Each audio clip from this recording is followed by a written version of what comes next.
I don't know if people are aware, but if you go to the Veterans for Peace Convention website, and press the join meeting button, it goes to a YouTube link of a music video. That's because you're in the waiting room. Oh, And so when the session starts, we let you in. So we open the waiting room at 5 o'clock. okay, so the link to YouTube was intentional. Was it a video showing the ads for the convention? No, so Then that's not correct. yeah, so this is the link that you, yeah, where's the chat? This is the link that it sends you. Okay, we'll check into that. Mm-hmm. That's very strange. All right, I will check into that. Thanks for pointing that out. All right, now we can start. Brad. Okay, good.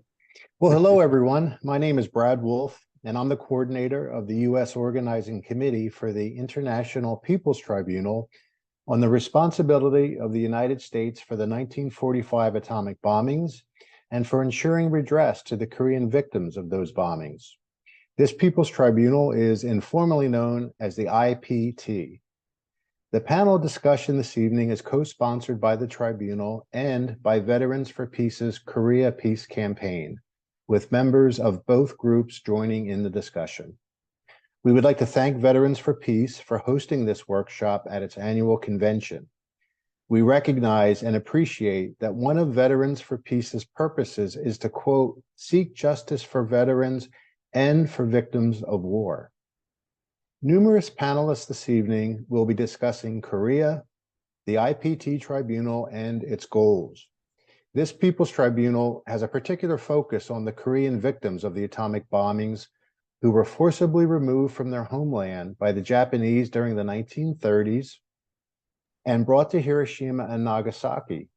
Over 70,000 of those Korean victims became part of the victims of the world's first atomic bomb attacks by the United States on August 6th and August 9th of 1945. The preparations for this People's Tribunal began following the Korean-Japanese Anti-Nuclear Peace Forum held in Seoul in June of 2019. Initially, the Korean atomic bomb victims considered filing lawsuits directly in the United States, but they encountered significant legal barriers. Therefore, they decided to organize a People's Tribunal. This People's Tribunal seeks to accomplish the following. Number one, assess the legality of the 1945 U.S. atomic bombings and establish a legal basis to hold the United States government responsible for committing a crime and thereby seek an apology from the United States government to the Korean people. Number two, adopt a legal declaration that the current possession and threat to use nuclear weapons is in violation of international law. And number three, achieve peace on the Korean Peninsula and dispel the, quote, nuclear myth of the current status quo military arrangement. This tribunal has already had two preliminary forums in preparation for the opening session of the tribunal itself, with that opening session scheduled for the spring of 2026. The first preliminary forum occurred in 2023 in South Korea, and the second occurred in June of 2024 in Hiroshima, Japan. At each of these forums, the world's press was in attendance as members of the tribunal presented their ideas and their arguments. A powerful legal team has been assembled by this tribunal, comprised of scholars, trial attorneys, and law professors from around the globe. They have been working to gather evidence and formulate the necessary legal arguments to achieve the goals just mentioned. And they will continue to do so over the next 2 years in preparation for the opening gavel of the tribunal in 2026. This International People's Tribunal will be taking legal inspiration from the International Court of Justice, the International Criminal Court, previous People's Tribunals, and other international legal charters and bodies. This People's Tribunal is not only about the past, It is about the present and the future. Peace in Korea can be a roadmap to denuclearization and peace in the world. That is our hope, and that is our goal. We ask each of you to help us promote the work of this tribunal. You may do so by visiting our website and Facebook page, both of which will be placed in the chat box. We have 6 panelists speaking this evening. At the conclusion of their presentations, we will have time for questions and answers. So please type your questions in the chat box as the panelists are speaking. Before our panelists begin, we would like to first show you a brief 6-minute video highlighting the plight of the Korean victims. Ellen, if you could now show the video.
내려 다 이랬다 지금.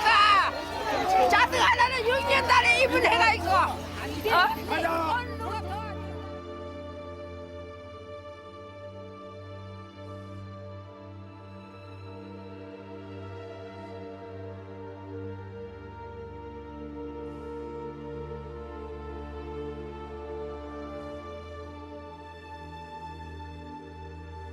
이번 제국주의 침략 전쟁에 의해 지금 이 시간까지도 그 광기의 역사가 한국 원법 위생 환우들의 몸과 마음을 관통하고 있는 현실에 인식해야 한다고 생각합니다.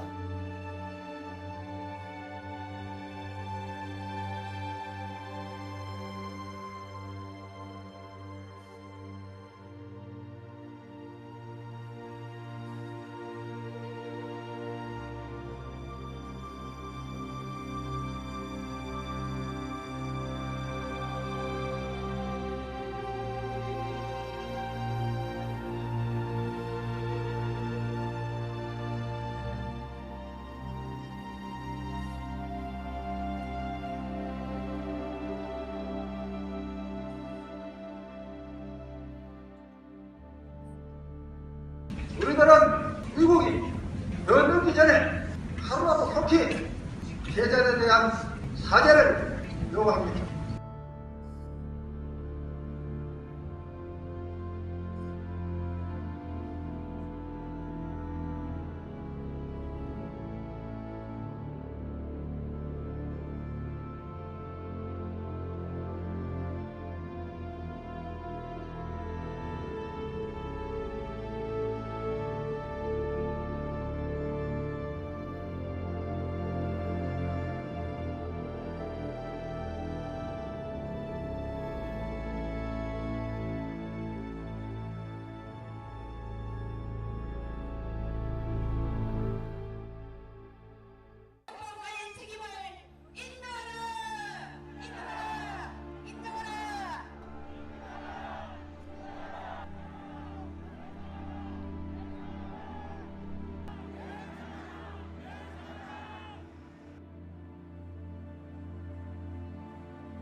사업입니다.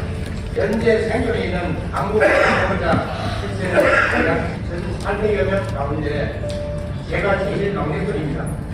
죽기 전 제일로 원하는 것은 소속 구하는 자신이었다. 미안하다는 그 말입니다. 피폭에 대한 전제적 책임이 있는 미국이 1945년 핵 불화의 책임을 인정하고 자제한다면 어느 나라도 핵무기를 발사할 생각을 못하게 됐겠습니다. 이것이 피폭자인 저희 소명이라고 생각했습니다. 국제 민중 조정에도 지원과 참여를 부탁드립니다.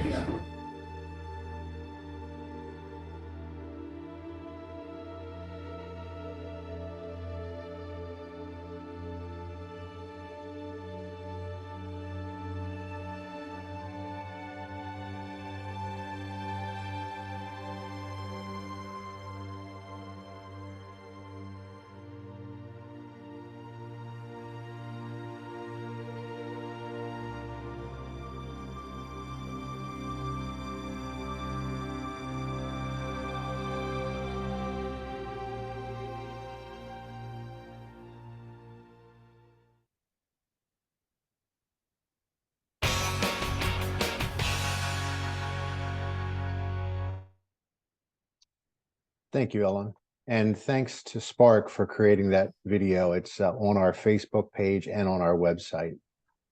Our first panelist this evening will be Elliot Adams. Elliot is a longtime member of Veterans for Peace. So Elliot, I'm happy to introduce you. Thank you, Brad. Welcome to our brothers and sisters of Veterans for Peace, and all of you that are joining the convention who are not members. Glad to have you. Thank you to the convention organizers whose hard work we are benefiting from. It is an honor to be able to talk about why this ABOM tribunal effort is important to us in VFP. Officially, as Brad mentioned, the tribunal goes by the long tongue-twisting name, the International People's Tribunal on the Responsibility of the USA for the 1945 atomic bombings and for ensuring redress to the Korean victims. I will just refer to it as the tribunal. This tribunal is spearheaded by Spark and the Korean victims of the A-bombs. First, let me note that even though I was deployed in Korea, I had no idea there even were Korean victims of the USA bombs, let alone the high cost borne by them and Korea generally. While we were in uniform soldiers, we were introduced to international law, IHL for short, which, despite its name, is the laws of warfare. Those of us in combat learned firsthand the importance of IHL and why there must be an IHL to restrain the natural instincts of those who are incited to fight and instigated to kill in war. That understanding of the importance of IHL carries forward to this tribunal. It is not only the grunts and sailors that need to be restrained from the most atrocious and monstrous instincts in the heat of war. The politicians and flag officers are equally prone to those instincts. And so it is that an A-bomb was dropped on Hiroshima. And if that were not crime enough, another was dropped on Nagasaki. The bloodthirsty instinct was further satiated by detailed examination and documentation of every gory detail of these humanitarian crimes. Now, almost 80 years later, that prima facie crime has not been punished, and no apology has been forthcoming. And we are in a world today that is on the path to commit the same crime again, only this time orders of magnitude worse. It is in this situation that the Korean victims of the A-bomb and Spark are stepping forward to find justice for themselves, but more importantly for us, to establish that those bombings were war crimes by the 1945 laws. For modern humanity, if we can establish that the A bombing was in violation of the IHL, then any new nuclear bombings will also be illegal. I get asked why this tribunal is relevant when we have the TPNW, which is the acronym for the Treaty on Prohibition of Nuclear Weapons. The TPNW is very important, with 163 countries having either ratified or signed it. But the great nuclear powers have not signed it yet, including the US, the only power that has used A-bombs in war, one of the few nations that does not have a no first use policy, and a nation that is bent on global domination and hegemony. The TPNW is important, but is not enough by itself. If I can give you an analogy, it's kind of like nailing a board up. Are you satisfied with one nail and a good dose of hope that it will stay up? Or do you go ahead and drive multiple nails for surety? The A-bomb tribunal can be one more nail to protect us, not from just nuclear war, but the inevitable nuclear winter that comes with that. So what should or can we do? It's important to remember that IHL is sort of democratic. There's no compulsory court and police department to enforce it. So enforcement is by the collective resolve of the international community. Therefore, the more public awareness and support for this tribunal that we can generate, the stronger the tribunal becomes. And at the US level, we know our national politicians, corporations, and flag officers will not willingly stop the use of nuclear weapons. We the people, en masse, will have to make them do it.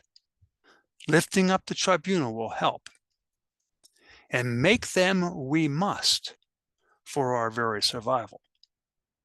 To those of you who are saying, this is a monumental task, I say, of course. If confronting the nuclear weapon mongers was easy, it would have been done long ago. It will take dedication, determination, and perseverance against the odds. That is why the task is for us in VFP. The general public will shy away from it. They need us to set an example. So, join us in the U.S. Tribunal Organizing Committee, visit the Facebook, the web page, and talk to everyone you meet about the tribunal. Thank you.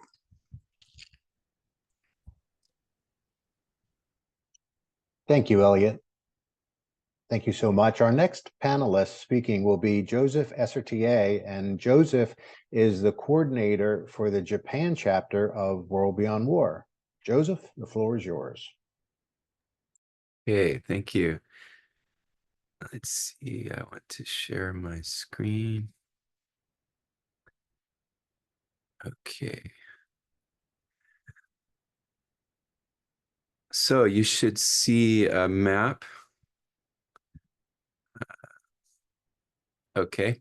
The first is, let's think about where Korea is. Looking at this map, you can see it is surrounded by China, Russia, and Japan, who have their own nukes or enjoy the US nuclear umbrella. Then on the other, okay. The Korean Peninsula is a little larger than Florida, but the combined population of North Korea and South Korea is 78 million people.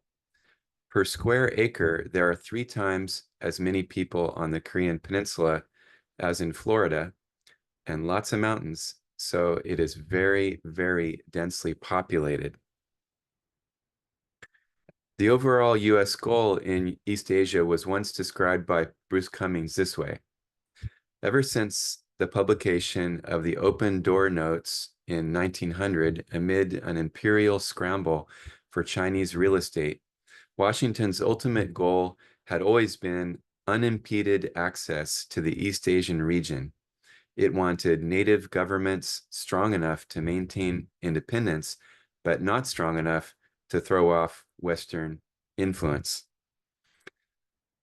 Originally, all the countries that used the writing of China, including Korea, Japan, and Vietnam, were at risk of being colonized by the West.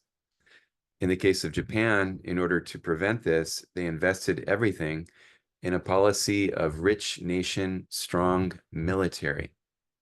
The rich nation meant industrialization at all costs, and the strong military meant learning from the West how to colonize. In the late 19th century, Japan colonized the northernmost island of Hokkaido, as well as the Ryukyu island chain in the southwest. You should be able to see that on the map. This island chain includes the island of Okinawa. By 1901, after they had attacked China and stolen territory in the First Sino-Japanese War, the Empire of Japan was truly an empire. And like all empires, their leaders were not satisfied with mere national security. They got greedy and they tried to get more territory, which was Korea. They attacked Russia, including causing the Russo-Japanese War, and began to take control of Korea. It was in that context that the governments of the US and Japan made a secret deal called the Taft-Katsura Agreement in 1905. The US wanted to steal the resources of the Philippines, and so the deal they made with the Empire of Japan was that Japan could take Korea as long as they kept their hands off the Philippines.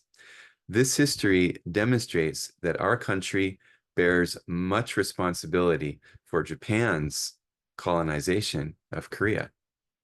Actually, Japan proceeded to suck Korea dry for half a century, but that is not why they became an enemy of the US.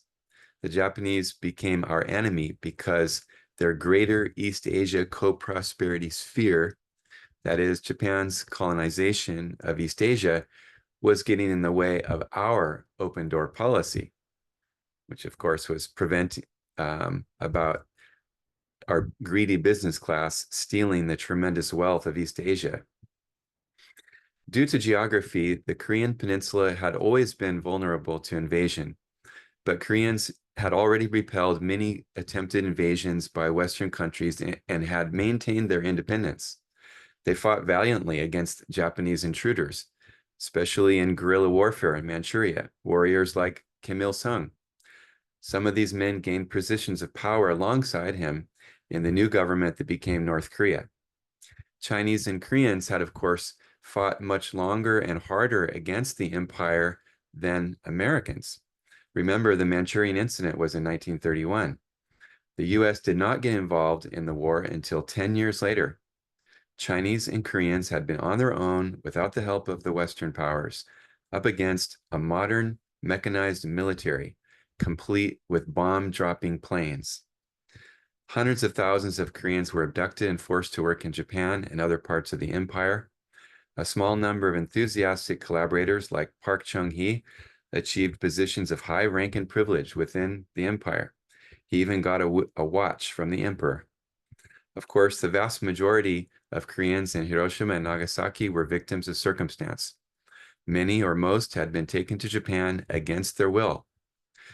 And who knows, if Japan had never colonized the peninsula, how many Koreans would have been living in these two cities? Nobody knows. In any case, President Truman killed tens of thousands of such people, victims of forced labor, wage slaves, and laborers exploited by Japanese capitalists. And Truman never apologized. Our war criminal, President Truman.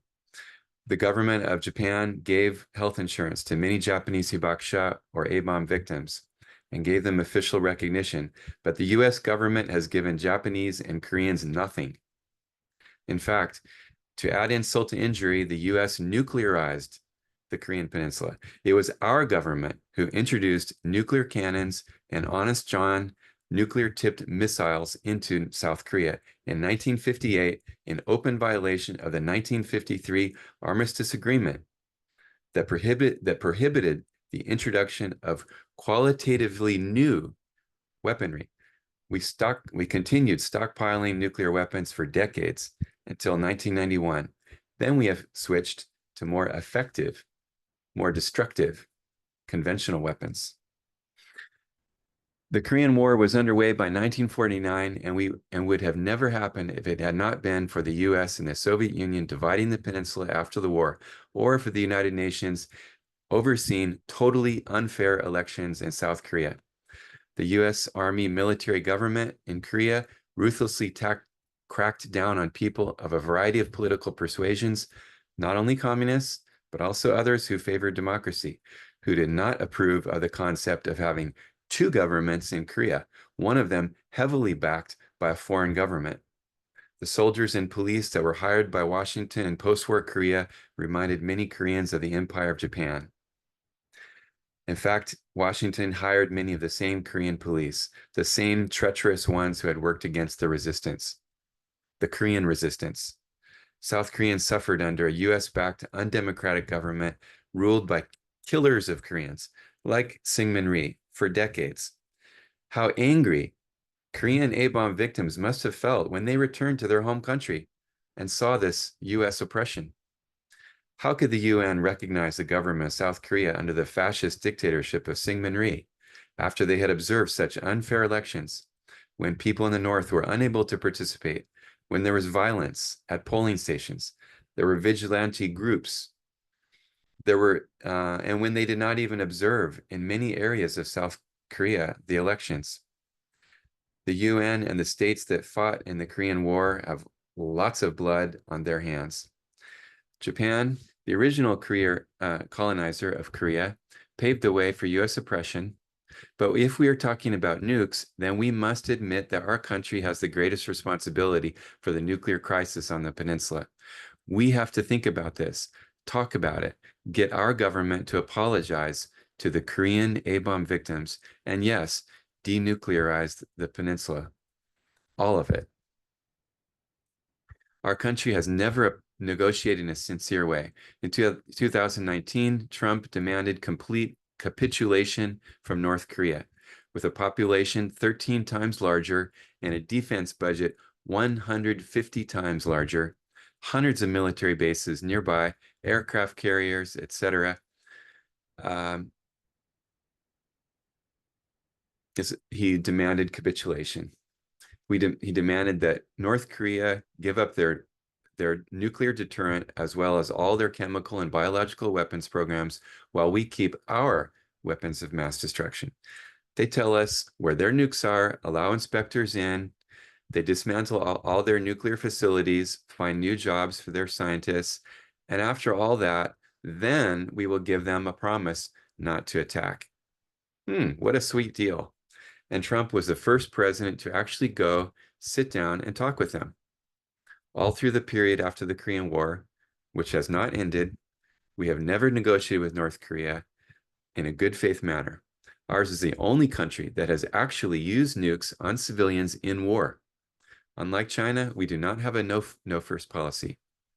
We have been threatening the people of Korea with nukes for over half a century, going back at least to the time when a group of rogue Japanese brutally assassinated Queen Min of Korea and burnt her body in 1895. Ever since that time, Koreans have never enjoyed the kind of security that US citizens have enjoyed.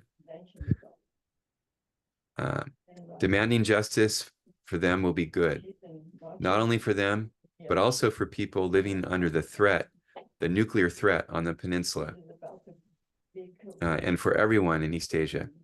Testimonies from Koreans will open the eyes of people in the US to the reality of what nukes do to people, and will help build the overall movement for nuclear abolition. I'm almost done. The new PRC government under Mao Zedong was indebted to Koreans for their help during the Second Sino-Japanese War, the Chinese Revolution, and during the Chinese Civil War. And so they repaid the favor by standing with North Korea during the Korean War. Hundreds of thousands of Chinese soldiers lost their lives, and hundreds of thousands were wounded. Truman openly threatened to use nukes at a press conference in November 1950. And as the US became desperate to end the war in May and June of 1953, the Eisenhower administration did a series of nuclear tests at the Nevada test site, culminating in the 61 kiloton bomb test called Climax on the 4th of June. Within days following an earlier bomb, residents in the area had showed radiation symptoms and sickness. Facial burns, rashes, skin lesions, blisters on exposed parts of the body, nausea, vomiting, fever, diarrhea, and lethargy, hair, fingernail, and toenail loss. Immediate symptoms, yet there is no evidence that Eisenhower's nuclear threats caused North Korea to sign the armistice. The decision had already been made. Our government has stupidly and thuggishly threatened Koreans with nukes for several decades. The US government created this problem, and it is US citizens above all who must solve it. Let's all work together and raise awareness to build this movement. Thank you for your time today.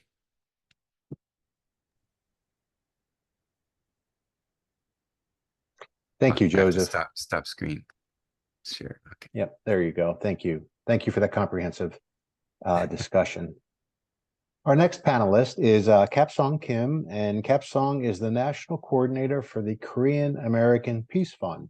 So I'm happy to turn it over to Kapsong. Yes, hello, I run my screen.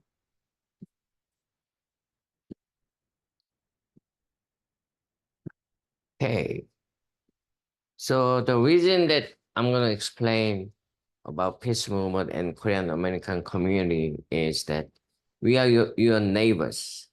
We are many of them. There's 2.5 million Korean Americans in US, and many of them are US citizens.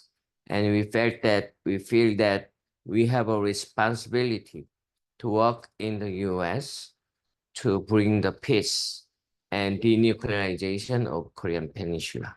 So I'll start the presentation. One moment.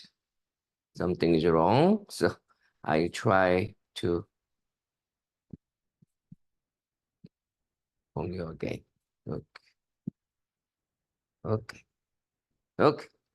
So Korean American community has a long history of anti-war and anti-nuclear weapon peace movement. As we look at the Korean American communities yesterday and today, and we'll plan for it tomorrow and offer our proposals for the People's Tribunal.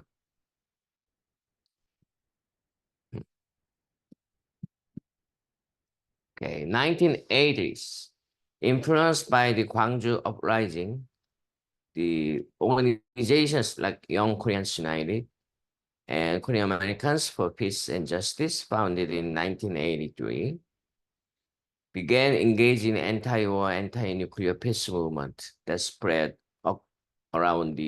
across the US. These organizations chanted, "Remove American nuclear weapons in Korea," in anti-war peace demonstrations that occurred every year in major American cities. In 1988, they carried out a signature campaign to remove US nuclear weapons from South Korea and received 100,000 signatures. The nationwide signature collecting campaign, which is kind of the first movement on anti-nuke movement in Korean American community, was carried out with a desperate desire to free Korea from threat of nuclear war, and also announced the existence of US nuclear weapons in South Korea to Americans, the majority of whom were unaware of them. In 1989, we formed International Solidarity Committee for Peace and Unification of Korea, marched from Bakdu Mountain, North Korea, to Panmunjom at the same time. as a peace march in the US from Philadelphia to DC, where the 100,000 signatures opposing American nuclear weapons Korea were delivered to Congress. For 2 years in a row, 1989 and 1990, Korean Americans went on hunger strike for peace and unification of Korea in front of UN. But 1993, there's another crisis happened. The North Korea's withdrawal from the Non-Proliferation Treaty, NPT, and it became really serious problem, and it became big war crisis might come. So when North Korea announced its withdrawal from NPT, Korean Americans, in response, organized a mainstream media advertising campaign and raised tens of thousands of dollars with the fundraising and participation of thousands of Americans, and published 2 advertisements in Washington Post.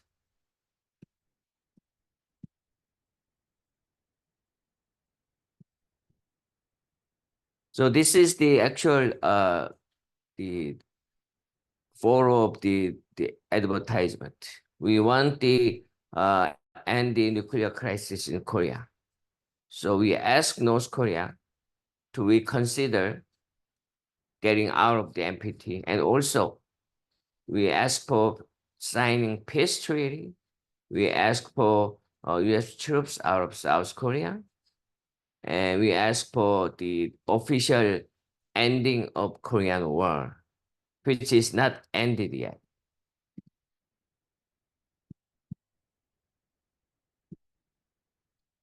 But almost 30 years has been passed, more than 30 years. And during those times, Korean Americans keep on trying.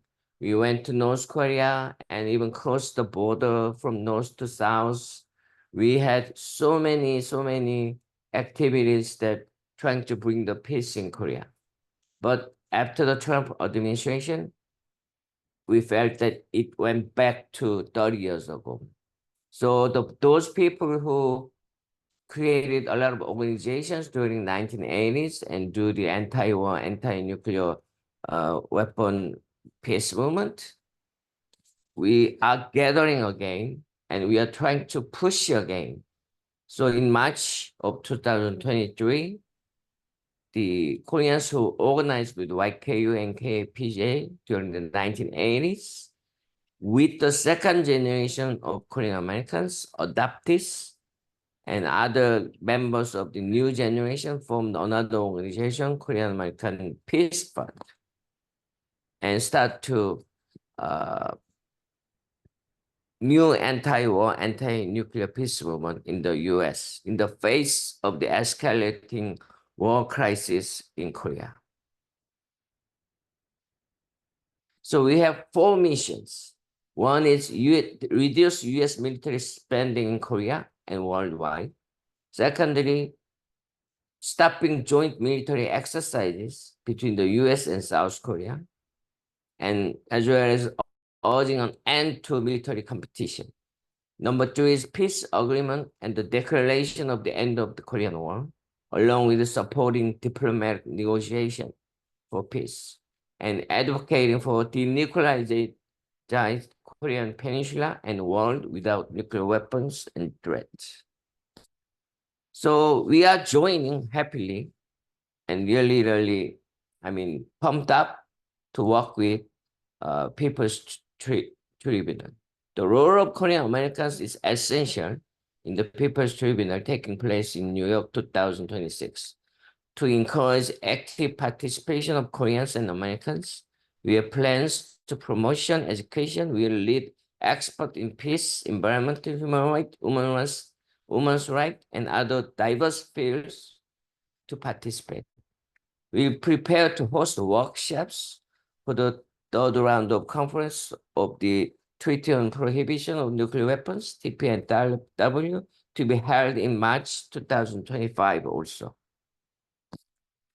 This is the world map with the nuclear weapon numbers. We hope that the preparation and holding of the People's Tribunal will serve to revive the anti-war, anti-nuclear peace movement in Korean American community, and provide opportunity for second generations who were born here, born in the US as a citizen, to also the Korean adoptees to participate and create a framework for lasting solidarity between Korea and Korean American community and American peace movement. Our sincere hope is that through these actions, we move the US, Korea, North Korea, and government around the globe to pave the way for the nuclear-free world. Lastly, KAPF, Korean American Peace Fund, has decided to display a large video clips on billboard in Times Square, Manhattan, every year on July 27th. July 27th is the anniversary of the armistice agreement between UN and Korea. To widely inform the American public about the forgotten peace issue in Korea, this year the 30-second clip played from July 22nd to 28th all week for total 840 minutes. So I will show you the video we created, and then I end my presentation. One moment.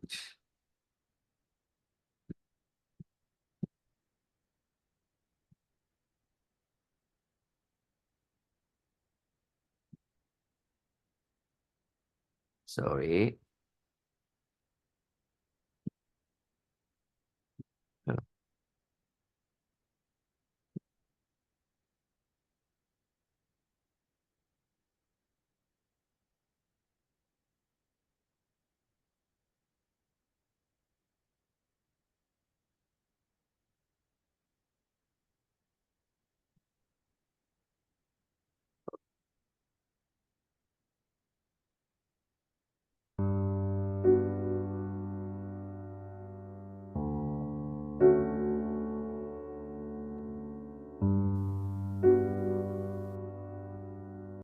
July 27, 2024 is the 71st anniversary of the armistice in Korea. We still see escalating the military tensions and increasing war threats in the region. We, Korean American Peace Fund, wanted to inform the American society about the unresolved Korean War by displaying two videos in Times Square, as you can see, with the three messages. First message is end Korean War. Second one is 71 years is enough. Third message is peace treaty now. We will reach out to the 435 legislatures in Washington, D.C. with three messages. We also plan to hold the peace campaign in Times Square every year until we see any significant changes in Korea.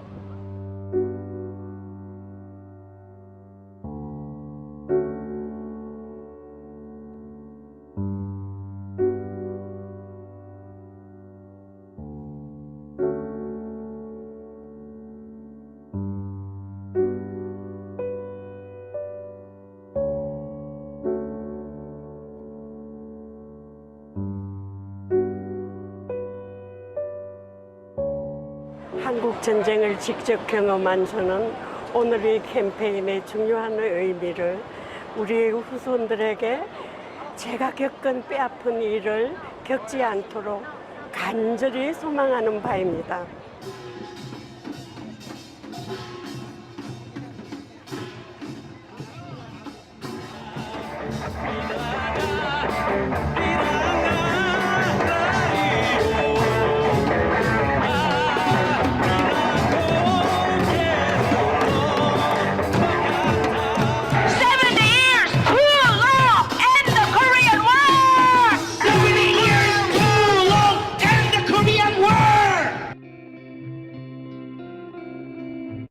Okay, so we'll have this display every year in July 27th, and hopefully we can put some other messages like atomic bomb victims. So we'll try. Thank you. Thank you, Kapsong. Our next speaker is Gil Kim, who is a member of Spark. Gil, happy to turn it over to you. Hi, everyone. Thank you, Veterans for Peace, for having us. Thanks for everyone on the panel and everyone who's joining us on the Zoom meeting, especially anyone joining from Korea. It's very early Saturday morning, so thank you for being here. So like Brad just mentioned, I'm Gil Kim. I use she, her pronouns, and I'm a member of SPARK, which is the Solidarity for Peace and Reunification in Korea. I participated as a Korean to English interpreter for the Second International Forum on the People's Tribunal in Hiroshima a couple of months ago. And I'd like to just share for a few minutes my experience in this role, especially as a Korean American, especially as a young Korean American. So my involvement with the People's Tribunal began when I moved to Korea from the US 10 months ago, and I joined SPARK. As a Korean American who's lived in the US my whole life, and I'm sure some of you may also share this experience, I learned about the atomic bombings as a necessary tactic to end the World War. Instead of encouraging students to question the necessity and humanity of dropping the bombs, my teachers fed their students tragic statistics about the deaths and the horror, but finished their lessons ultimately with the lie that the bombs were necessary and that they prevented even more deaths from occurring. There's no emphasis on the impacts on the Japanese victims and survivors, and certainly no mention at all of any Korean victims and survivors. I, in fact, learned about the Korean victims a few months ago when I came to Korea from Spark. This was unsurprising to me, though, because I was used to there being no mention of Korea in any of my world history textbooks. Growing up in a Euro and American-centric education system distanced me from my Korean roots and the important history that continues to impact my people today. After learning for the first time about the Korean atomic bomb victims in Spark study sessions, I felt a deep gratitude towards Spark for actively and persistently educating their membership, including me, about the injustices that the education systems in the US failed to teach me about. That's why the work being done by the Korean American Peace Fund in the US, educating Koreans and other Americans about the victims and survivors, is so important. And as a Korean American, I really feel a dual responsibility. One is to hold my government accountable as a US citizen. And as a Korean, I want to do what I can to validate the experiences of Korean victims and to seek justice for them. So over the past several months, I studied weekly with Spark to learn about the experiences of the victims, the history of anti-nuclear activism in Korea, and international humanitarian law. Through these study sessions, I learned new words and concepts that I did not even know in English, like extended deterrence was something I did not know. Martin's Clause, I did not know. But I had to study and work on my own education so that I could be an effective advocate for Koreans. Before the forum, I participated in translating the tributes and eulogies for the victims, the Korean victims, that were read at a remembrance ceremony in front of the Memorial for Korean Victims in Hiroshima's Peace Park. Finally, at the Second International Forum in Hiroshima, I interpreted the speeches at the remembrance ceremony, as well as a presentation at the forum. My year-long stay in Korea is unfortunately coming to an end soon, but the silver lining is that when I return to the US, I can more actively share and educate other Americans and other Korean Americans about the struggle against nuclear weapons from a Korean perspective. Much of this education and organizing work is being done by folks older than I am, but I can't emphasize enough how important it is for young people and students to also be involved. We need to take charge of building the future that we want to exist in, and I, for one, do not want to exist in a future with the possibility of nuclear war. We young people have the benefit of learning from the history of our ancestors and of drawing from the experiences of older organizers, including those at Spark, those participating in the organization of the People's Tribunal, and everyone involved in this panel and convention. While I nor most other people my age can offer the decades of organizing experience that you all may be able to offer, We can offer our savviness with social media, our social networks, our energy and time, and as in the case for me, my fluent English and not so fluent, but working on it, Korean. I'm really looking forward to 2026, when I hope to continue translating and interpreting for the People's Tribunal, so that not only are Korean voices heard and understood widely, but also so that I can contribute to a more peaceful future for everyone. I appreciate everyone's work on this, and I hope to encourage more young people to also join the fight. Thank you all for listening.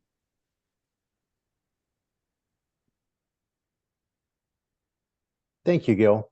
Well said. That was wonderful. Our next panelist, our fifth panelist this evening, is Julian Ray, and Julian is with the Korea Policy Institute. Hi, I'm gonna share my screen. I understand that it's a little bit, we are running a little late, so I'm gonna just jump on to my presentation. Hello, Veterans for Peace members. It is an honor to be speaking with you today. I have witnessed the last 30 years how supportive Veterans for Peace members have been for peace on the Korean Peninsula. I hope today's workshop will help you to support this International People's Tribunal as well. When you hear Avon victims, you will most likely think of only Japanese victims or the word hibakusha. But as you see in the video and heard from Joseph, the 70,000 Koreans were victims of atomic bombs. This new project is an International People's Tribunal, and I'm gonna call this as an IPT, since the long official name is that long. IPT is initiated by the SPARC. SPARC has struggled against nuclear alliance, which is the biggest barrier to realizing peace and reunification on the Korean Peninsula. The atomic bombings of Hiroshima and Nagasaki, the Korean War that occurred in the context of Cold War, and the continuing nuclear alliance grounds the historical context for today's nuclear confrontations of the Korean Peninsula. In this vein, SPARC's activism cannot be separated from the activism of atomic bomb victims, as these issues are closely related. SPARC proactively supported and collaborated with the atomic bomb victims through various activities in South Korea, ranging from collecting and publishing oral history, education of the youth, international campaign, and hosting talks. It is quite natural that SPARC chose to carry on the duty of solidarity and support for the atomic bomb victims by organizing the IPT. After World War II, under the Cold War regime of nuclear power-focused military alliances, Avon victims were considered to be an inevitable sacrifice, and their voices for redress and apology against the US were marginalized. Nevertheless, Korean Avon victims slowly mobilized and fought for their rights. There had been few voices trying to hold the US accountable, becoming louder and louder in recent years, as you have seen in the video. You've seen that IPT includes the Korean Avon victims. In addition, IPT also includes many community leaders as well. Kang Woo-il Peter, former bishop of Jeju Diocese, a co-chair of the IPT, said at the Second International Forum last June, an armed conflict in Northeast Asia would have been unimaginable catastrophic consequences for the entire planet. We must do everything in our power to prevent and stop an unethical and irrational catastrophe. I fervently hope that the IPT will be a vital opportunity to prevent such tragedy and lay a foundation for peace. Also, Takashi Hiraoka is a former mayor of Hiroshima, also a co-chair of the IPT. He said the US has been justifying its use on Hiroshima and Nagasaki. If we do not hold the US accountable for atomic bomb dropping, abolition of nuclear weapons will not proceed. In other words, if the act is justified, we cannot blame any other countries to use the nuclear weapons in the future. So I've always believed that we should hold the US accountable for dropping the bomb. I hope this IPT will create a new vision for a new nuclear-free world. So the 1996 advisory opinion of ICJ on the legality of the threat or use of the nuclear weapons may leave room to argue that threat or use is legal in exceptional circumstances of self-defense. And the Treaty on Prohibition of Nuclear Weapons, TPNW, has until now limited effect due to the non-ratification of nuclear-armed states. Against this backdrop, the IPT, which seeks to hold the US accountable for its nuclear bombings in 1945 and demands apology for Korean A-bomb victims, will play a crucial role in strengthening the prohibition norm against nuclear weapons.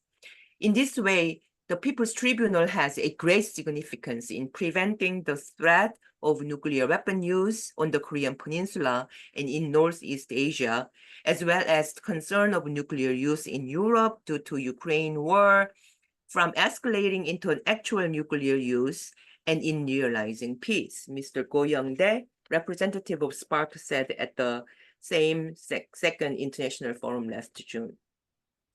In the meantime, the IPT holds significant implications for resolving the current nuclear confrontation and realizing peace on the Korean Peninsula, where the risk of nuclear war is higher than anywhere else in the world. Professor Lee Sam-sung, a presenter in the first international forum, said, after an atomic bombing, the Cold War between US and Soviet Union intensified, making dialogue and cooperation for the establishment of a unified government on the Korean Peninsula impossible. The US dropped the atomic bomb to contain the Soviet Union, and as a result, the division on the Korean Peninsula was solidified. The US atomic bombing in 1945 sowed the seed of division, war, and ongoing nuclear confrontation on the Korean Peninsula. Many of you know the Korean War is technically still ongoing. Although an armistice was signed in 1953, a peace agreement was not concluded due to US opposition. The US considered using nuclear weapons twice, as we heard it before, unilaterally abrogated some terms of the armistice agreement and deployed the tactical nuclear weapons in South Korea. The US continues to provide the nuclear umbrella and extended deterrence to South Korea.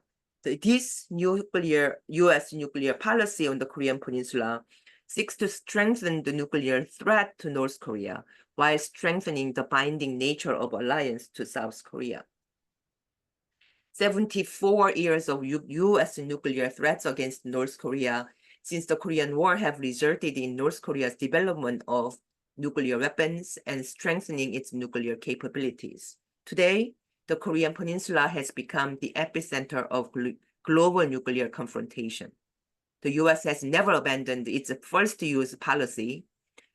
North Korea has enacted nuclear legislation explicitly stating the preemptive use of nuclear weapons.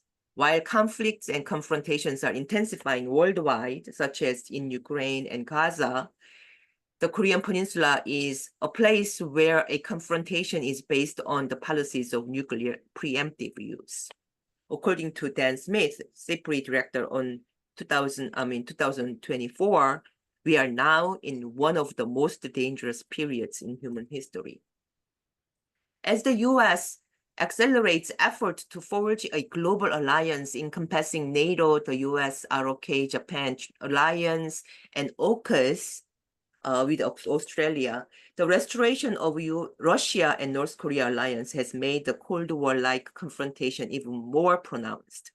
In this context, the deepening integration of large-scale combined US-ROK military exercises with US nuclear operations has exacerbated the nuclear war threat on the Korean Peninsula and in Northeast Asia. Last August 1st, US ROK conducted a tabletop exercise called TTX on nuclear weapon use. Starting next Monday, August 19, a large-scale combined US-ROK military exercise based on the extended deterrence will be conducted on land, sea, and in the air. To summarize, the US-ROK alliance posture of nuclear deterrence against North Korea has been perceived by Pyongyang as an existential threat, prompting a corresponding buildup of its nuclear arsenal. This escalating arms race has created a dangerous security dilemma in the region, heightening the risk of nuclear war on the Korean Peninsula. Concluding a peace agreement is the key to resolving this issue. It is time to seek mutual security through abandonment of deterrence policies. The current situation implies that mutual security can only be guaranteed by abandoning the US policy of nuclear first use and extended deterrence, along with North Korea's policy of nuclear first use, including its Nuclear Weapons Act. Reviving the North Korea-US-Singapore joint statement and concluding a peace treaty on the Korean Peninsula can end the nuclear confrontation, achieve the denuclearization of the Korean Peninsula, and pave the way for abolition of the nuclear alliance and extended deterrence. The VFP members also called for a peace agreement during a memorial in 2024. This memorial was actually for 2 middle school girls who were killed by a US armored vehicle in 2002. Elliot Adams said, "We believe that any peace treaty and any reunification of Korea should be undertaken in the interest of Koreans under the leadership of Koreans." Ellen Barfield declared, "Efforts to reach a peace agreement continue." Finally, I would like to ask for your further participation and support in our efforts to denuclearize the Korean Peninsula and to realize a nuclear-free world and global peace through the IPT. Together with you, we will stop the US-ROK combined military exercises and pursue a peace agreement on the Korean Peninsula. Thank you. Thank you, JC. That was excellent and disturbing in parts. Our sixth panelist is our final panelist, and that is Margaret Engel, who is a coordinator from Peace Action New York. Margaret, happy to hand it over to you. Thank you, Brad. Hi, everyone. My name is Margaret Engel, and I'm a representative of Peace Action New York State and a member of the organizing committee for the tribunal. I had the opportunity to meet SPARC members first at the 2023 World Conference Against A&H Bombs in Hiroshima and Nagasaki, and attended the second forum for the tribunal this past June.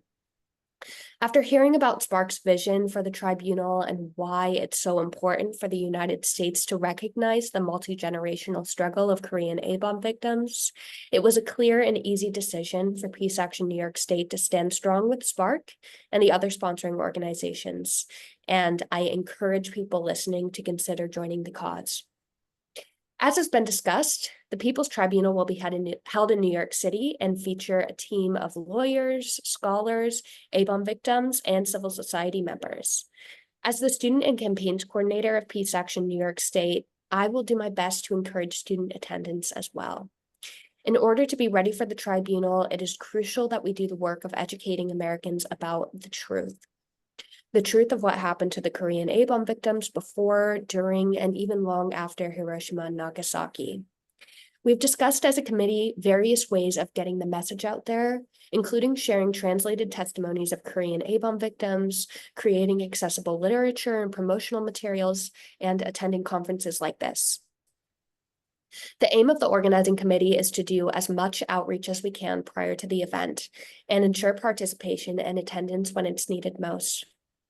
While it's not yet decided which event the tribunal will align with in New York City come 2026, we do know that the tribunal will take place at the same time as the Nuclear Non-Proliferation Treaty Review Conference or that year's meeting of states parties to the Treaty on the Prohibition of Nuclear Weapons. This timing points out a fundamental aspect of the mission of this tribunal, which is to make extremely clear that there's no place for nuclear weapons testing, stockpiling, or deploying on the global stage. Those two conferences, which take place at the United Nations headquarters, provide a space for international collaboration and dialogue surrounding denuclearization. The tribunal ideally will take place near the UN so that the conference participants can attend and learn more about the specific struggle of Korean A-bomb victims. Success of the tribunal would be a monumental step towards denuclearization via the Treaty on the Prohibition of Nuclear Weapons, which currently has 93 signatories and 70 ratifying countries. The saying, "No more Hiroshima, no more Nagasaki," is one which was often repeated at the World Conference Against A&H Bombs, but it's not just a rally cry. It's a serious call to action and declaration of the people's responsibility to prevent further atrocities that the US bombings brought to Japanese and Korean victims. It's critical that people know and share the stories of the A-bomb victims nearly 80 years later. It's critical that the US is held accountable for their war crimes of the past amidst the ones that they're committing today. It's critical that the Korean A-bomb victims who spent their entire lives fighting for the abolition of nuclear weapons and recognition of their suffering be heard. I'm proud to be a member of the organizing committee and will continue to support SPARC as we look forward to 2026. Thank you very much. Thank you, Margaret. And thanks to all of our panelists. It was an excellent presentations. And we hope that all of you, after hearing from the different panelists, understand how we feel this tribunal can not only bring peace and reconciliation to the Korean atomic bomb victims, but also to the Korean Peninsula and possibly to the world itself. So we hope you'll join us and be a part of that. We have time for Q&A at this point, so we're happy to field some questions. Right now, what I'd like to place in the chat box is the legal team. We had mentioned the legal team, and I think it's important just to put in who the members are to let you know where they're from, because it is indeed powerful. So there they are. You can take a look at that and see where they're from. And in the meantime, please raise your hands or type some questions in the chat that we can answer. I also know that Haruki is present and interested in speaking from the floor. Haruki, are you there? Yes, I am. Great. Welcome. Thank you so much. I have a brief question, and I also want to offer a little bit more information to expand the discussion as well. But I want to first thank the Veterans for Peace and all the panelists in SPARC for their ongoing efforts and all the hard work. My name is Haruki Eda, and I'm here to represent Noruto for Korean Community Development. And I want to share a little bit about our campaign that connects to this issue as well. I also teach sociology at the University of Colorado Springs, and I have lots of veteran students. So this space is it's a my honor to be in this space, making all these connections. And I also come from a community of Koreans in or from Japan, or Zainichi Koreans. And I've, grown up learning about atomic bombings, but only from a Japanese dominant perspectives. And last year, Noruto had a chance to send a delegation to South Korea, and one of the site visits we were able to do was to visit Hapjeon and to visit the ceremony that honors the atomic bombing victims and survivors. So once again, thank you, and it's an honor to be here. My question is generally broadly about connecting this issue to today's situation in Korea, connecting to the fact that US has already used nuclear bombs on Koreans in Hiroshima and Nagasaki, as well as developed concrete plans to do so again, and they are actually trying to practice how to carry it out, right? So I want to offer a little bit more information and preliminary connections, and love to hear everybody's thoughts and insights as well. So this upcoming Monday, in 3 days, on August 19th, the US and South Korea will begin the annual Ulchi Freedom Shield exercise. And for 10 days, the US military will bomb Korean land and water, rehearsing for the invasion of North Korea and another destructive war against the Korean people. And for decades, the US has conducted war games in Korea against the will of the masses of Korean people. And now these war games are happening while Korea is closer to war than we have been in generations, as Jeon has highlighted for us. And for the first time ever, this annual Ulchi Freedom Shield exercises will include a scenario of nuclear war. and they have plans to do so. Last year, the US and South Korea signed the Washington Declaration, and this agreement led to the formation of a new body called the Nuclear Consultative Group, which for the past year has been creating war plans for the South Korean and US militaries to carry out a nuclear strike against North Korea. And at the start of this month, this August, the US and South Korea rehearsed this new plan to nuke Korea in a new military drill called Iron Mace 24. So the US claims these nuclear war plans are defensive and they're meant to protect South Koreans. But from our perspective, we reject that as a lie. You cannot protect Koreans by nuking Korea, and there's nothing defensive about creating a plan to use a nuclear weapon, right? So plans only exist if you intend to use them, and the US government has shown that they have these plans to do so. It's really scary.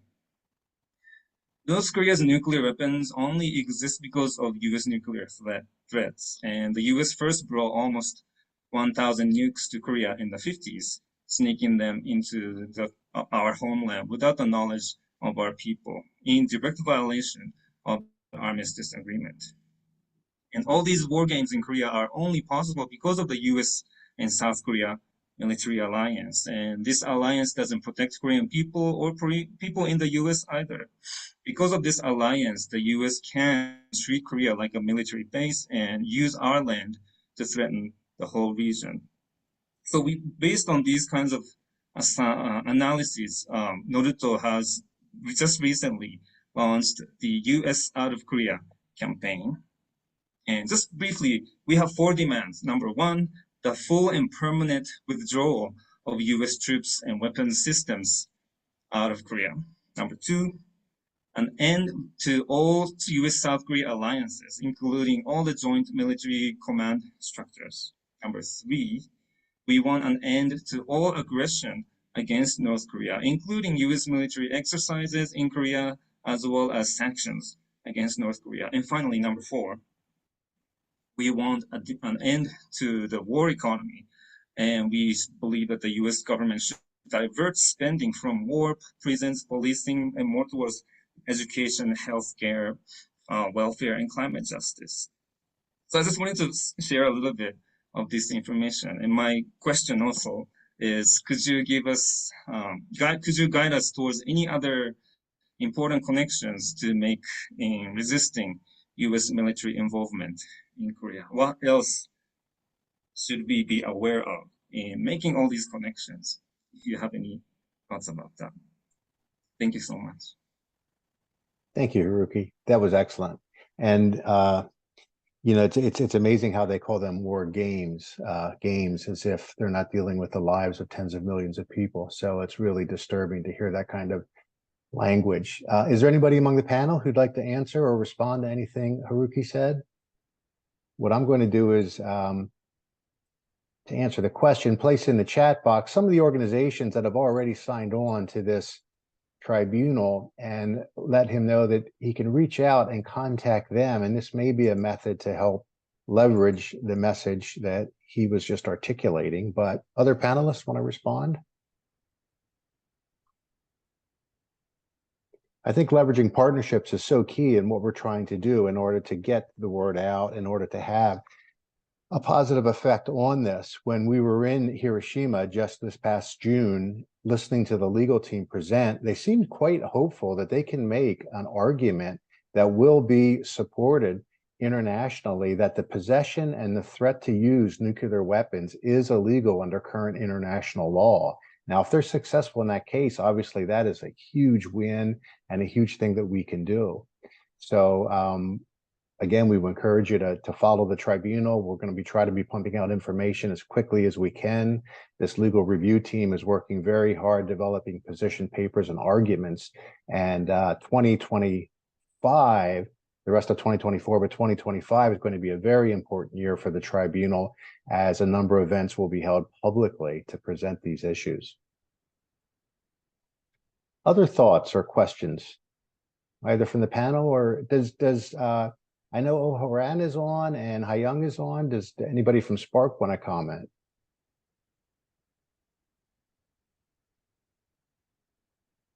I am not able to see hands. Ellen, I'm going to leave that up to you. Are you seeing any? I am not seeing any hands. Well, we just wowed them, right? We left you all speechless at this Yeah. point. I see Michael has raised a hand. Go ahead, Michael Jacobson. Yeah, can you hear me? We can. I'm pretty new to this whole process here of nuclear non-proliferation, but am very interested. I did spend some time in Gangjang village protesting with the people there against the building of the base in Gangjang village in Jeju Island. So, but this whole issue, and what I'd like to do is just kind of put out a very open question to all of you. And that is, it seems to me like there's a lot of activity that is taking place at city council levels, like right in your hometown, right where you live, and to get city councils to sign on to resolutions. And there were a couple of things that provoke that thought for me about this situation, and that is just the term People's Tribunal. I think things are coming around to the point where it's the people that have to stand up, even in our local communities. So just wondering if anybody has any experience of doing that, working at the city council or the local level, sort of question number one, I guess. And if that be the case, then are there any particular organizations that anti-nuclear organizations that might be good to align with in that struggle to not only deal with nuclear non-proliferation, but also to put it in context with what is taking place with Korea being right in sort of the bullseye of all of this. So kind of an open question for folks. Thank you. Thank you, Michael. I really appreciate everybody. This is fantastic, and good job, everybody. Thank you. Thank you. And I'm here in Lancaster, Pennsylvania, and we did pass a city council resolution about 2 years ago, a Move the Money resolution, which was sponsored by World Beyond War. And it's an important effort. So I'd encourage you to check out World Beyond War on that. And the idea is to move the money from the Pentagon to the people. And that was commemorated. We did that on the International Day of Peace. And there's forms, and the World Beyond War is very helpful in that regard. Are there others who'd like to speak on that? Yes. Yeah. Yeah. Oh, I'm sorry. Okay. You wanna go first, Myra? I'll just say also, yeah, the Move the Money campaign is a really good example of that kind of organizing and holding relationships with city council members. I know the Move the Money campaign focuses on not just denuclearization, but it's definitely something that they've focused on before. And I was living in New York City before this, and I know that they do a lot of petitioning with city council members. So definitely like a really good method for spreading awareness about the issue. Thank you, Margaret. And somebody else spoke, but I didn't get to see who that was. Yeah, it's Kapsong. Yeah, Kapsong. And yeah, maybe not in the city council, like local level, but I don't know if you mentioned today that there's a bill, Peace in Korean Peninsula Act in US Congress right now. And we have about just a little less than 50 Congress members supporting it. So we have been trying to gain interest on this bill for the last 2 years. And I mean, this is a good start. People understand what's the US and North Korean situations. So look at the bill, and supporting it will be great. And there is ongoing lobbying for local US Congress people to support it. And the bill is not in Senate yet. So we have to be push the Senate to take the bill. So that's another way locally contacting the politicians to have interest on it. Yep. Perfect. Thank you, Capsong. Other questions or thoughts? I see somebody has their hand raised, but I can't make out the name. DJ Shea? It's Dan. There we Yeah, go. my Dan, name I'm is sorry. Daniel Shea. I'm with Veterans for Peace here in Portland. Um, I was just on a peace delegation in May to the Philippines, in which they're dealing with similar issues. It seems to me when you're talking about a non-nuclear proliferation, the U.S. seems to be building bases all along the chain of islands in the Pacific. And it seems as though with building the base, I was in Jeju Island in December 2015 in the protest of building the naval base, Deepwater Naval Base there. And then in Okinawa, the Marine Corps Air Base in Honolulu Bay. And then now in the Philippines, they've created four new bases, making a total of 9. So they seem to be preparing for war.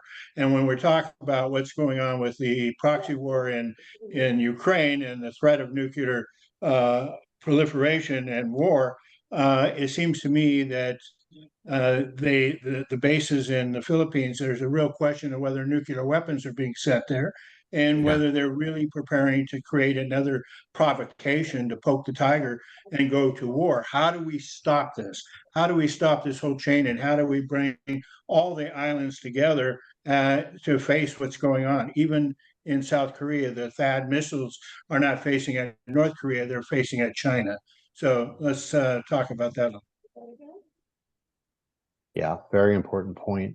Again, and when we were in Hiroshima talking to the legal team, some of the lawyers, they were from Australia, they were from New Zealand, Philippines. They were very concerned about this issue that you just raised. So there is the legal method that they're trying to use to curtail that. But the people, the masses, are going to be very important. And so a people's tribunal is going to combine this effort of a legal team, but also the whole idea of the People's Tribunal is that when the courts have been captured by the criminals, then the people are going to have to take action. And that's what we're trying to do with this People's Tribunal. So it's a multifaceted approach to try to deal with this. Other thoughts? JC, and then Joseph. So I think one of the questions that was posed was that why do we think the U.S. is, the Korea Peninsula is the most dangerous, whereas there is nuclear weapons in the Middle East and other conflicts. So the Korea is like Japan, a lot of Okinawa, most of the Okinawa is covered with the U.S. base, and also in South Korea there's the largest U.S. base there. So then through the division of the Korean Peninsula, the North Korea, as I said it in my presentation, the U.S. has a first use policy of nuclear weapons, and North Korea has enacted this year that over the first use policy as well, preemptive strike when their self-defense is in danger or imminent danger is what legally they say. So then, both countries have nuclear capabilities, and both countries declare to have the nuclear first use policy. That is the most like the tension right there is only escalating by starting from in 2 days, the nuclear capabilities combining with conventional capabilities. They are doing that exercise for 11 days, land, air, and sea. So the tension is only rising, and that's why we think that this is only escalating at the most dangerous time right now. And then that alerts a lot of I guess Avon victims saying maybe in my lifetime I'll see another victims happening on the Korean Peninsula, and that's not only bad for the Korea but also in the region and also globally. We are allowing these nuclear weapons to be used again and again. And, as a victim myself, I cannot allow this happen. I'm going to participate in this IPT. That's my life's calling, is what, Gia Lee in his interview said too, right? So that's why we think that, 200 days out of 365, the US military is doing a military exercise in South Korea territory. 200 days out of 365. So more than half of the day, half of the year, that they are doing this military exercise, not only US and ROK, but also multinational, like, Australian army is being called. As Brad said, that, we were talking about how these Indo-Pacific regions are doing the multinational exercises together to build a front line against China and Russia. So then why does that have to happen in that region? Like, why are we escalating it is our question, I guess. Sorry. That's great. No, thank you, JC.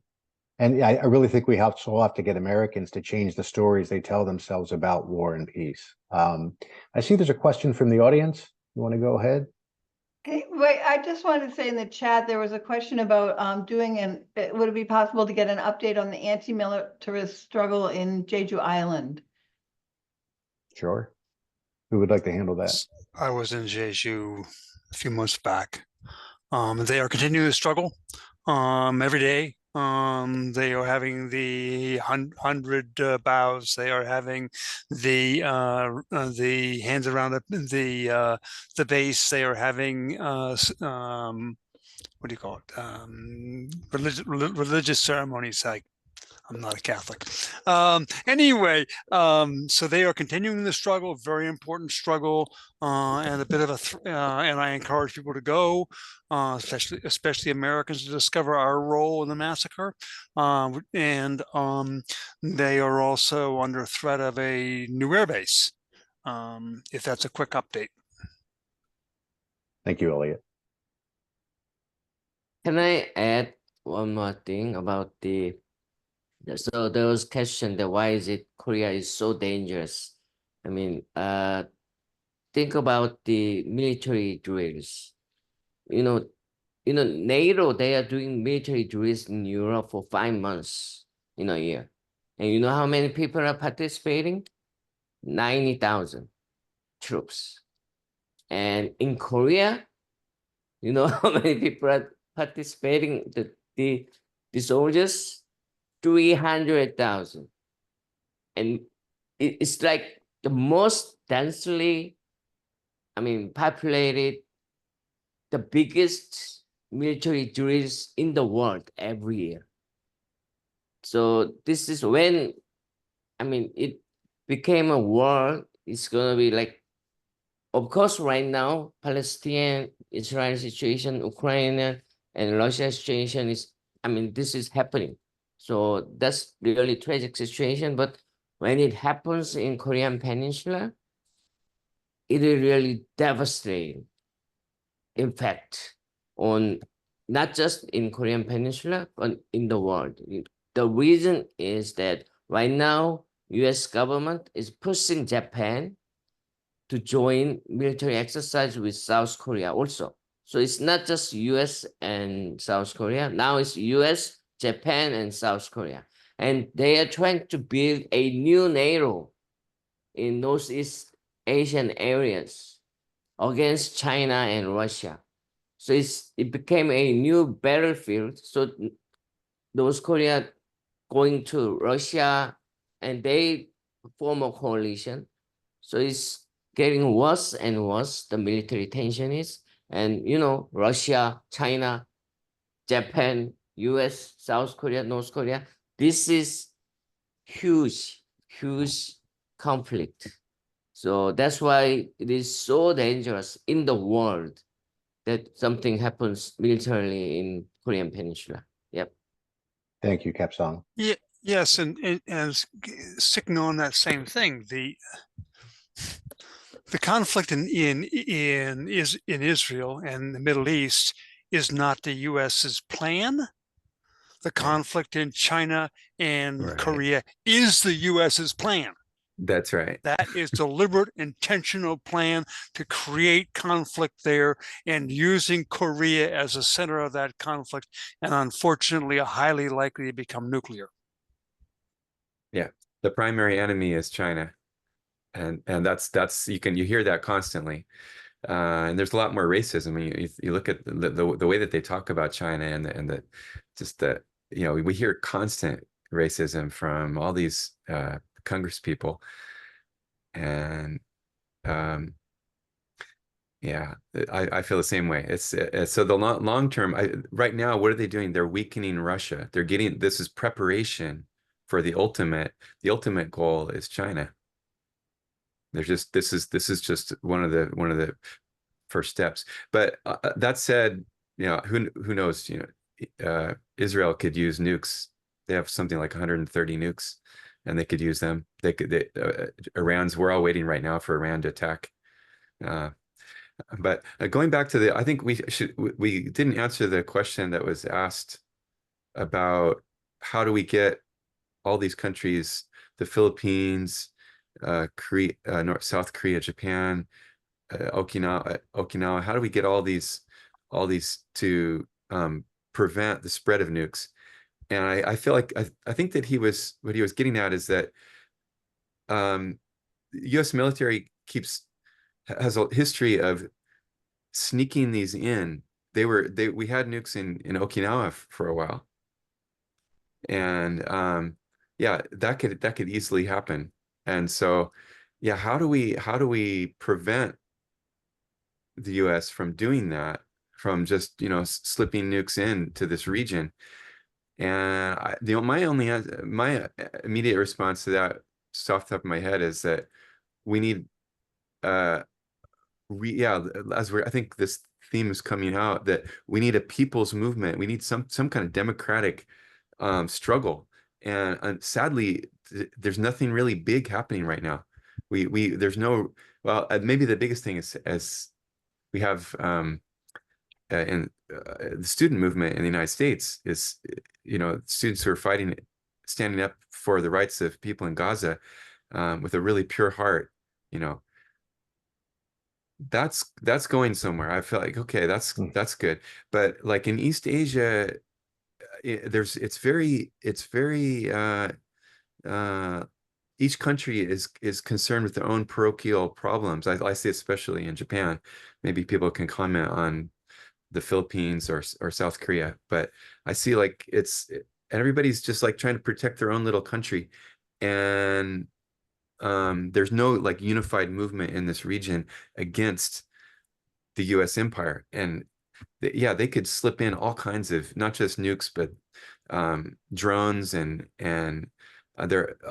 Japan is building missiles very quietly, bases in the Ryukyu Islands, getting ready so that they can attack China. They're long-range missiles. We're talking thousands of kilometers. They can hit the majority of cities in China. So Japan's getting sucked into this, and Japanese are not really aware of it. So there's nothing. I feel like we really need a strong people's movement. I like the name Spark. That's what we need. We need some kind of spark to get people, because there's just the democratic. It's only the people that are going to hold back World War III with China. And so, yeah, that's my point. Thank you, Joseph. Democracy. We have about 3 minutes left for hard stop. If we can have a quick question, Doc's had his hand up out there. How about we go? And then we'll be very cognizant of the fact that we are going to stop at 6:40. Thanks. I'm a VFP in Harmony, Minnesota, don't you know? And my question is Jeju Island, the islands that are off of Hawaii, where they've been doing the nuclear testing, where the people of the islands are like all like super sick and suffering from the radiation fallout from the testing that America's been doing all this. And I don't have my stuff in front of me, and I can't remember the name of the islands, but there are 3 islands that are right there, and their population is decimated with nuclear fallout sicknesses, cancers and leukemias and lesions and all this kind of stuff not to mention breathing problems, heart problems, and I could go on and on. However, you all know all the ramifications, and it is and nothing's being done by our government to address this, the way I understand, help the people or admit any kind of complicity in the sickness that this is causing to populations. And because they're not, quote, they're American citizens because America owns the island, but they don't get any voting or any of our rights or our pleasures or healthcare or any of that stuff. And I Is there think, a comment on that, please? right, and both Dan and JC have typed in the chat that I think you're referring to the Marshall Islands. That's it. Yeah. If I might comment, Go ahead, sort of the Ellie. last thing here. I mean, the fact of the matter is, we haven't done the Marshall. We haven't apologized for taking care of the Marshall Islands. We haven't taken care of the Koreans. We haven't taken the Japanese. We haven't even taken care of the downwinders in the U.S. And going back to Joseph's point, and as I said before, we know the politicians, the corporations, and the flag officers in the military are not going to stop these nuclear weapons. We, the people, have to do it. And there is no point talking about trying to lower weapons or do weapons. Nuclear weapons are not a useful weapon. They are dangerous for us at all steps, and we should abolish them. And by that, I do not mean a treaty like we'll cut them down, they'll cut them down, we'll cut them down. We, the U.S., should step out and say, we are getting rid of our nuclear weapons, and the rest of the world should follow. And with that, we will end. Thank you. Thank you. An excellent point to end. Thank you to the panelists, especially thank you to Veterans for Peace and everybody watching tonight. We really appreciate your attention. We hope that you'll support the tribunal. Go to our website, share it with all of your friends, put it on your Facebook pages, do everything you can to help raise public awareness in the United States and throughout the world about this People's Tribunal. It's very important. Everybody have a good night. Take care. And thank you. Thank you very much. Bye-bye. Veterans for Peace is the best. Thank you. Thank Bye. Thank you, you. Brad. Thank you, everybody.